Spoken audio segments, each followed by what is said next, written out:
Hello friend, চলেছি নতুন একটা ভিডিও নিতে। কালকে দেব বলেছে যে খাদান কোনো সিনেমা নয়, খাদান উৎসব। তো একদমই ঠিক, খাদান হচ্ছে উৎসব এবং তাকে রোজ পালন করতে হবে। তো দেবের কথা শুনে সবাই কিন্তু খাদান উৎসবে নেমে গেছে। এখন সব জায়গায় শুধু একটাই উৎসব, সেটা হচ্ছে খাদান খাদান খাদান। সব জায়গায় এখন শুধু খাদান।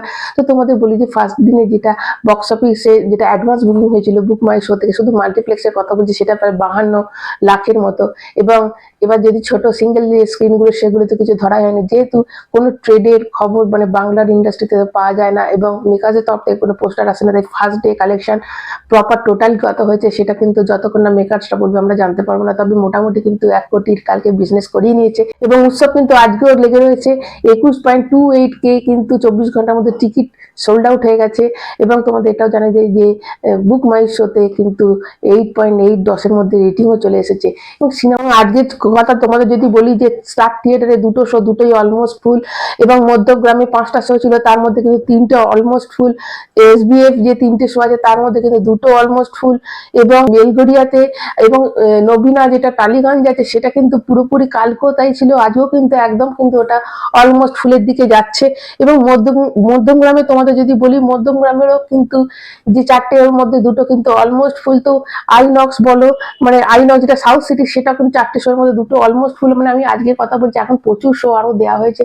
তো এখন অবশ্যই তোমরা টিকিট কেটে যে কোনো একটা তোমাদের কাছাকাছিতে দেখতে পারো। এবার তো সিনেমাটা কেন এত সবার ভালো লাগছে, কারণ আমাদের দেব কিন্তু অনেকদিন বাদ এরকম একটা কমার্শিয়াল সিনেমাতে ফিরে এসেছে।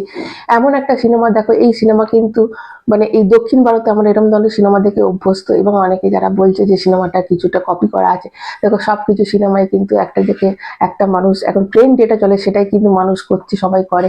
দেবও কিন্তু তার ব্যতিক্রম নয়। দর্শক কি এখন পছন্দ করছে, সবাই যে এখন KGF, সবাই যে এখন পুষ্পা, দেখো এখনকার দিনে হিরো কিন্তু সবাই চাপদারি, এবং সবাই বেশিরভাগ সব মাফিয়া, কেউ গয়না মাফিয়া, কেউ চন্দন কাঠের মাফিয়া। তো এখানেও তার ব্যতিক্রম হয়নি। তো ট্রেন্ড এখন যেটা, সেটাকে কিন্তু নেওয়া, ট্রেন্ডের সাথে চলা, এটা কিন্তু একদম ঠিক কাজ। এবং কোথায় এটা সিনেমাটা দক্ষিণ ভারতের থেকে আলাদা, সেটা হচ্ছে এই রুট, এর বাংলার যে রুটটা, সেই রুটটা কিন্তু একদম দেব নষ্ট করেনি। এর যে মানে সূচনাটা, এই রুটটা কিন্তু একটা খাদানে, যেটা রানীগঞ্জের একটা খাদানে, যে এলাকায় দামোদরের মানে প্রান্তের যেটা করেছে, মানে ওপর থেকে ড্রোন শট নেওয়া বলো, ভীষণ মানে ওয়াইড অ্যাঙ্গেল থেকে শট নেওয়া বলো, এবং খাদানের মতো জায়গা কিন্তু একটা স্লেটের মতো ধরো, তাতে ক্যানভাসের মতো তৈরি করা। এবং কোনো জায়গা কিন্তু তোমাদের মনে হয়, মানে আমাদের মনে হচ্ছে না যেটা মানে কার্পণ্য করা হয়েছে, যে এই জায়গাটা কিন্তু আর একটু পয়সা খরচা করে আর একটু বড় করা হতো, বড় মানে ভালো দেখানো যেত। গ্রামের সিনটা গ্রামের মতনই লিখেছে। এবং খাদানের যে যে জায়গাটা একদম অরিজিনাল, যে বোম ব্লাস্ট এবং যেরকম খাদান থাকে সেরকম ভাবে ফুটিয়ে তুলেছে। এবং এইটার জন্য যে দেব পরিশ্রম শুধু করেনি, অনেক পয়সা ঢেলেছে, সেটা কিন্তু বোঝাই যাচ্ছে। এবং তার সাথে কিন্তু দেবের অভিনয়, এই যে বাবা দেব আর ছেলে দেব যে একটা অভিনয় করেছে, কোথাও মনে হচ্ছে না যে দেব একজনই। এখানে কিন্তু শ্যাম মাহাতো এবং মধু মাহাতো, যে দুজন আলাদা একজন মানে ব্যক্তি, সেটা কিন্তু একদম ফুটিয়ে তুলেছে আমাদের দেব।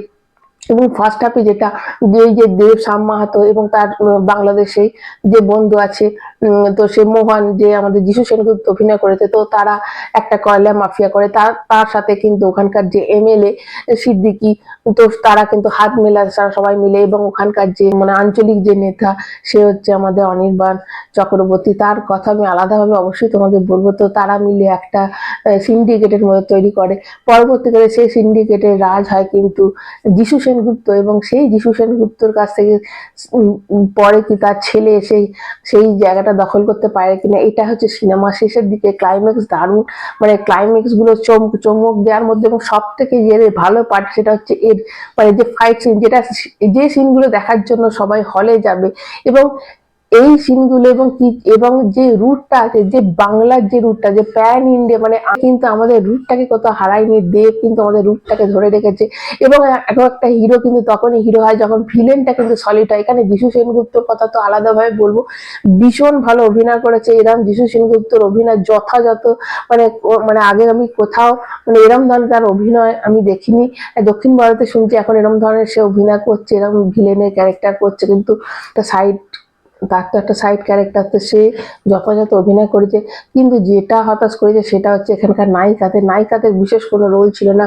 যেমন শ্যাম মাহাতো এবং বরখা বশিষ্ঠের যে প্রেমের গল্পটা, সেটা অতটা কিন্তু মানে দেখাতে পারেনি। এবং ওটা তাও দেখালে মোহন এবং যে স্নেহা বসুর যে একটা মানে ওদের হাজবেন্ড ওয়াইফের বা ওদের মধ্যে যে বন্ডিংটা, ওটা একদমই আমাদের মিস করে গেছে। এদিকে রিদিকা পাল আর দেব, ছেলে দেবের সঙ্গে ওটা কিন্তু খানিকটা আমাদের পুরনো অনেক সিনেমার কথা মনে করে দিয়েছে। সেই জন্য ও মধু মধু গানটা আমরা শুনতে পেয়েছি এবং লাস্টের ক্লাইম্যাক্সটা অসাধারণ। এবং ওখানে কিন্তু ফাইট সিনগুলো, এই যে হাতুড়ি দিয়ে মারছে, এটা কিন্তু আমরা দক্ষিণ ভারতে এরকম অনেক সিনেমা দেখি। এটা হচ্ছে মানে এই দেখো এখন মানুষ যেরকম পছন্দ করে সেরকমই করছে। এবং ওই যে খুন খারাপি যেগুলো একদম ন্যাচারাল, দেব একদম ন্যাচারাল, কোথাও মনে হয়নি যে পেছনে গ্রিন স্ক্রিন লাগিয়ে এটা করা হয়েছে। একদম লার্জার দ্যান লাইভ। এবং কি সোয়াগ দেবের, মানে দেবের মানে অনেকদিন বাদ এই যে দেব ফিরে এলো, এই যে খাদানের জন্য মানুষ মাটিতে টিকিট কেটে মাটিতে বসে সিনেমা দেখছে, এইটা কিন্তু যেটা এতদিন দক্ষিণ ভারতে সিনেমা হতো সেই জিনিসটাকে যে আমাদের মানে এখানে ফেরত এসেছে। এবং আমি এখন হিন্দি রিভিউয়ারদের দেখছি যারা বলছে সিনেমাটা হিন্দিতে যদি ডাব করা হতো তাহলে আমরা একটু বুঝতে পারতাম। তো এইটা যেমন ধরো এই বাগিরা বলে যে সিনেমাটা এসেছিল, তখন যখন আমাদের মনে হচ্ছিল যে সিনেমাটা যদি হিন্দিতে হতো তাহলে আমরা বুঝতে পারতাম। তো সেরকম কিন্তু খাদান নিয়েও কিন্তু এখন অনেকেই বলছে এটা যদি অন্য হিন্দি ল্যাঙ্গুয়েজ হতো তাহলে আমরা বুঝতে পারতাম। তো এটা দেখে তো ভীষণ ভালো লাগছে। এবং লাস্টে তো বলবো যে দেব আবার তার নিজের সোয়াগে ফিরে এসেছে এই দেবকে। এবং এই যে সিনেমার ডায়লগ গুলো, এই ডায়লগ অবশ্যই মানুষ অনেকদিন মনে রাখবে। গান ছখানা গান আছে, কিছু গান ভালো এবং কিছু গান তোমাদের সিনেমার গতি প্রবাহ অবশ্যই একটু কম হবে, কিন্তু কিছু কিছু গান একদম খুব ভালো লাগছে। এই এত গান আর এত হয়তো সিনেমাটা 2 ঘন্টা 17 মিনিট 22 সেকেন্ডের সিনেমা, কিন্তু এত গান ঢুকিয়ে দেওয়ার জন্য হয়তো কোথাও কিন্তু যে যথাযথ যে ক্যারেক্টার গুলোর আরো বিল্ড আপ করানো ছিল সেটা কোথাও একটু মিসিং আমার লাগলো। অ্যাকশন তো ফ্যান্টাস্টিক অ্যাকশন আছে। এবং অনির্বাণ চক্রবর্তী যে মানে ওই যে নেতাটা হয়েছে, তীর ধনুক দিয়ে মারামারি একটা সিন আছে, ও তীর ধনুক দিয়ে মারছে এবং যিশু সেনগুপ্ত গুলি দিয়ে মারছে মানে বন্দুকে, এবং ও হাতুড়ি দিয়ে, মানে এই সিনটা কিছু কিছু সিন যেন একদম পুরো পোর্ট্রেট করা হয়েছে আঁকার মানে মানে দেব যেন ওগুলো চিন্তা করেছে খাতায়, সেগুলোকে একদম আমাদের সামনে তুলে ধরেছে। তো ভীষণ ভালো লেগেছে। অবশ্যই আমি এখানে পরিচালকের কথা বলবো সুজিত দত্ত, তাকে এতদিন কোনো প্রচারে দেখা যায়নি, কিন্তু কালকে কিন্তু সে খুব নেচেছে। এরকম একটা ভিডিও এসেছে দেখলাম, লাইভ করছিল কালকে দেব। তো ভীষণ ভালো লাগলো যে হ্যাঁ সাকসেস পাওয়ার পর সে সামনে এসছে। এবং দেব কিন্তু এই সিনেমার মধ্যে পুরোপুরি যুক্ত ছিল। এবং এই যে কিছু কিছু জায়গা যে একদম আঁকার মতো করে, ছবি আঁকার মতো করে যে আমাদের সামনে প্রেজেন্টেশন করা হয়েছে, এই জিনিসগুলো খুব ভালো লাগলো। এবং সব জিনিসই তার নিজের নিজের জায়গায়। এবং সব থেকে বড় কথা, যতই এর কেজিএফ এর সাথে মানে তোমরা কেজিএফ বলো, পুষ্পার বলো, তো এইগুলোর সাথে করো, কিন্তু যে রুটটা কিন্তু কোথাও হারিয়ে যায়নি সিনেমার। এখানেই প্লাস পয়েন্ট যে রুট কিন্তু হারিয়েনি। তো এই সিনেমা কিন্তু অনেক দিনই থাকবে। এবং দেব কিন্তু তার নিজস্ব কমার্শিয়াল যে দেব, সে কিন্তু আবার ফিরে এসেছে। এবং সিনেমা শেষের আগে উপরি পায় না, এই সিনেমা কিন্তু সেকেন্ড পার্ট আসতে চলেছে। এবং দেব কিন্তু অ্যানাউন্স করেছে যে এই সিনেমা থেকে যা কালেকশন হবে সেটা কিন্তু কেউ বাড়ি নিয়ে যাবে না, তার সাথে কিন্তু আরো অ্যাড যোগ করে এটা যদি 6 কোটি টাকার সিনেমা হয় 10 কোটি টাকার পার্ট 2 বেরোবে। তো অবশ্যই পার্ট 1টা দেখার পর পার্ট 2 দেখা তো অনেকেরই ওয়েট করবে। এবার সেটাকে আরো জবরদস্ত হবে, গল্প কিন্তু আরো ভালো হতে হবে। তো এবার এটা দেখার যে দেব কি করে। তোমরা যারা যারা সিনেমাটা এখন অব্দি দেখেছো অবশ্যই কিন্তু এটা কমেন্ট করবে আর লাইক দেবে, যারা চ্যানেল নতুন চ্যানেলটা সাবস্ক্রাইব করবে। এখন মতো টাটা।